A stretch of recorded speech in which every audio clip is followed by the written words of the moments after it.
Hello everyone, আসসালামু আলাইকুম। Welcome back to my channel cooking plus. আজকে আমি নিয়ে এসেছি বাংলাদেশের চাইনিজ রেস্টুরেন্ট স্টাইলে চিকেন ফ্রাইড রাইস রেসিপিটি। আশা করছি আপনাদের কাছে সহজ ও ভালো লাগবে।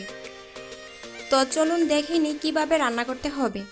আমি একটা হাঁড়িতে পর্যাপ্ত পরিমাণে পানি নিয়েছি। পানিটা একটু বেশি করেই নিলেই ভালো, কারণ পানি কম হলে অনেক সময় ভাতটা আঠালো হয়ে যেতে পারে। দিচ্ছি 1 টেবিল চামচ সয়াবিন তেল। তেলটা দেওয়ার কারণে ভাতটা অনেক জর্জরে থাকবে। সেই সাথে দিচ্ছি স্বাদমতো লবণ। এবার আগে থেকে ধুয়ে রাখা 2 কাপ পোলাওয়ের চাল দিয়ে দিলাম। এখন ঢাকনা দিয়ে ডেকে প্রায় 80% মতো সিদ্ধ করে নিতে হবে। 7-8 মিনিট পর ঢাকনাটা তুলে ভাতটা একটু চেক করে নিব।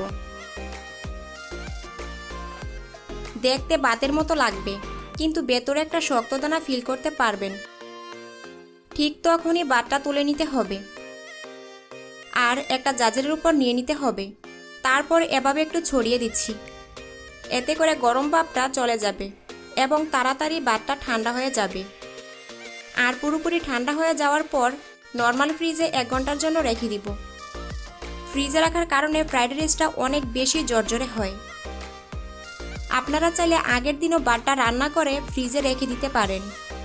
আমি এখানে 1.5 কাপ হাড় ছাড়া মুরগির মাংস নিয়েছি আর ভালোভাবে ধুয়ে পানি জড়িয়ে রেখেছি। এবার এই মাংসের মধ্যে দিয়ে দিচ্ছি 1 চা চামচ আদা বাটা, 1 চা চামচ রসুন বাটা, 1 টেবিল চামচ সয়া সস, 1/2 চা চামচ গোলমরিচের গুঁড়া, সামান্য একটু লবণ। সয়া সসে অনেক লবণ থাকে, তাই একটু বুঝে অ্যাড করতে হবে। এবার সব কিছু মেখে মিশিয়ে নিচ্ছি। তারপর 10 মিনিটের জন্য ম্যারিনেট করে রেখে দিব। এখন একটা প্যানে 1 টেবিল চামচ সয়াবিন তেল নিয়েছি। আপনারা চাইলে বাটার কিংবা অলিভ অয়েলও ব্যবহার করতে পারেন। এখন একটা ডিম ভেঙে দিয়ে দিচ্ছি স্বাদমতো লবণ আর গোলমরিচের গুঁড়া। এখন ডিমটাকে ঝুরি ঝুরি করে ভেজে নিব। ডিমটা ভাজা হয়ে যাওয়ার পর তুলে নিচ্ছি। আবারও 1 টেবিল চামচ তেল নিয়ে নিলাম। এখন ম্যারিনেট করা মাংসটা দিয়ে দিচ্ছি। এটাকেও নেড়ে চেড়ে ভেজে নিব। মাংসের টুকরোগুলো যেহেতু অনেক ছোট আর মাংসের মধ্যে কোনো হাড়ও নেই, তাই সিদ্ধ হতে কিন্তু এটা খুব একটা সময় লাগবে না। মাংসগুলো যখন সিদ্ধ হয়ে ভাজা ভাজা হয়ে যাবে তখন তুলে নিতে হবে।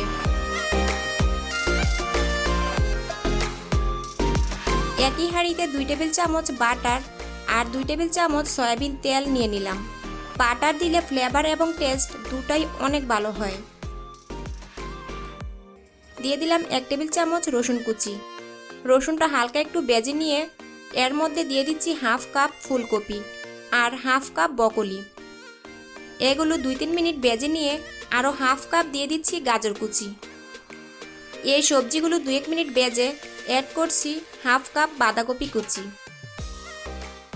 1/2 কাপ ক্যাপসিকাম। আমি এখানে 3 কালারের ক্যাপসিকাম নিয়েছি, আপনারা চাইলে যে কোনো একটাও দিতে পারেন। সবজিগুলোকে একসাথে একটু মিশিয়ে নিলাম। তারপর দিচ্ছি 1/3 কাপ পেঁয়াজ কুচি।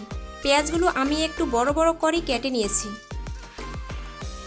সেই সাথে সবজির জন্য স্বাদমতো লবণ দিয়ে সব কিছু নেড়ে চেড়ে আরও কিছুক্ষণ ভেজে নিব। সবজিগুলো যখন হালকা একটু নরম হয়ে যাবে, খেয়াল রাখবেন খুব বেশি সিদ্ধ করা যাবে না, তাহলে কালারটা নষ্ট হয়ে যায়।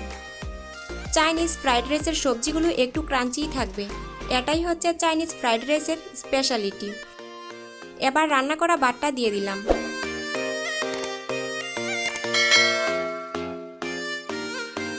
সাথে দিচ্ছি 1 টেবিল চামচ টমেটো কেচাপ, 1 টেবিল চামচ সয়া সস, 1 চা চামচ গোলমরিচের গুঁড়া, 2টি কাঁচামরিচ। দিচ্ছি ভেজে রাখা ডিম আর মাংসগুলো। এবার সব কিছু একসাথে মিশিয়ে নিচ্ছি। আর হ্যাঁ, রান্নার প্রথম থেকে শেষ পর্যন্ত চুলার আঁচ হাইয়ে রেখে তারপরেই রান্না করতে হবে, কারণ চাইনিজ রান্না সবসময় হাই আঁচেই রান্না করা হয়। আমি হাই আঁচে আরও 7-8 মিনিট নেড়ে চেড়ে রান্না করে নিয়েছি। এবার জাস্ট আপনাদের পরিবেশন করে দেখানোর পালা। দেখলেন তো কত সহজে বাংলাদেশি রেস্টুরেন্ট স্টাইলে চিকেন ভেজিটেবল ফ্রাইড রাইসটি তৈরি করে নিলাম। এভাবে একবার বাসায় ট্রাই করে দেখতে পারেন। আশা করছি একদম রেস্টুরেন্টের স্বাদটাই পাবেন। আজকের রেসিপি ভালো লাগলে ভিডিওতে লাইক দিতে কিন্তু ভুলে যাবেন না। আর চ্যানেলটি সাবস্ক্রাইব না করে থাকলে প্লিজ সাবস্ক্রাইব করবেন। আজকে এখানে ভিডিওটি শেষ করব। সবাই খুব ভালো থাকবেন। আল্লাহ হাফেজ।